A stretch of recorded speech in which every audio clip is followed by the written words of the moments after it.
Art was important in my life forever.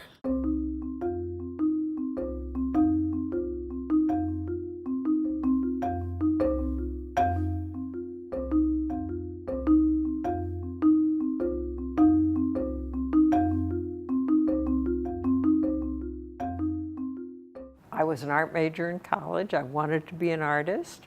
I always wanted to be an artist. I mean, that went way back. I think from the time I was 2 or 3, I was drawing and painting. But in college, I decided that I wasn't good enough to make it in the fine art world.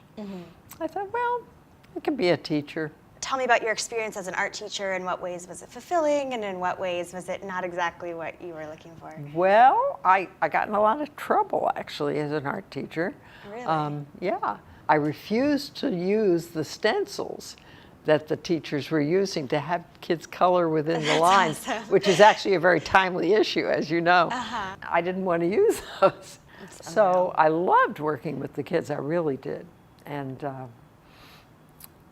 But I didn't fit in that system. So when I met this Margaret McFarland and was invited to work at this child development center, it was like, wow, I didn't fit in this other environment. But doing art therapy with schizophrenic children was really challenging, exciting, wonderful.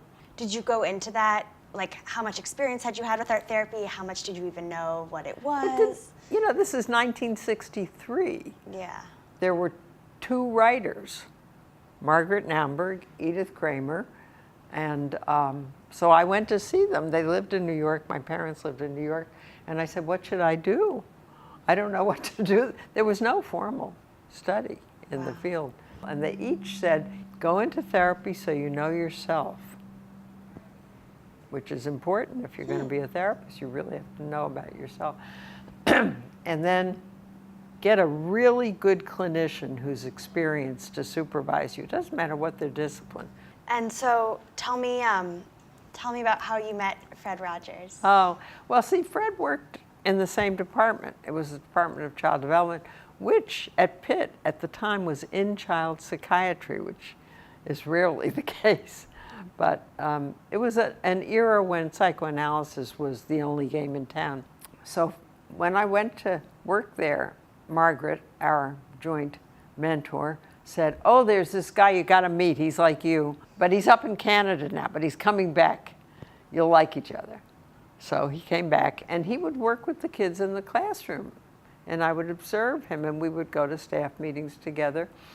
And I don't know, maybe a year later, he said, I'm going to do this show, and I'd like you to be the art lady. And I said, I'm not a performer. You know, that's not comfortable for me. He said, that's why I want you, because you're not a performer. I want a real person. And what I did was to literally read through the script for each show and figure out something that kids could do.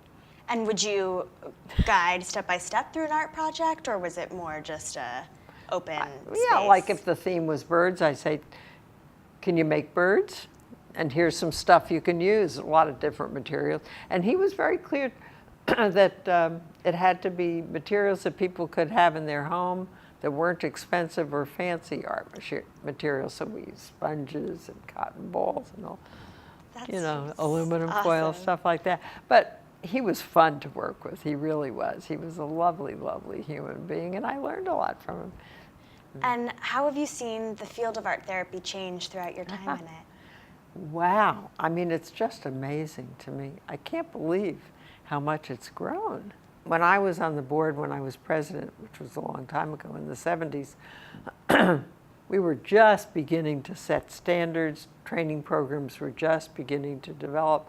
So we worked really hard to make the standards. So as a result, I think each generation has become more sophisticated, more knowledgeable, better trained to work in a variety of settings. That's the other nice thing, is that it's spreading more into the community. It can only keep growing because it's good.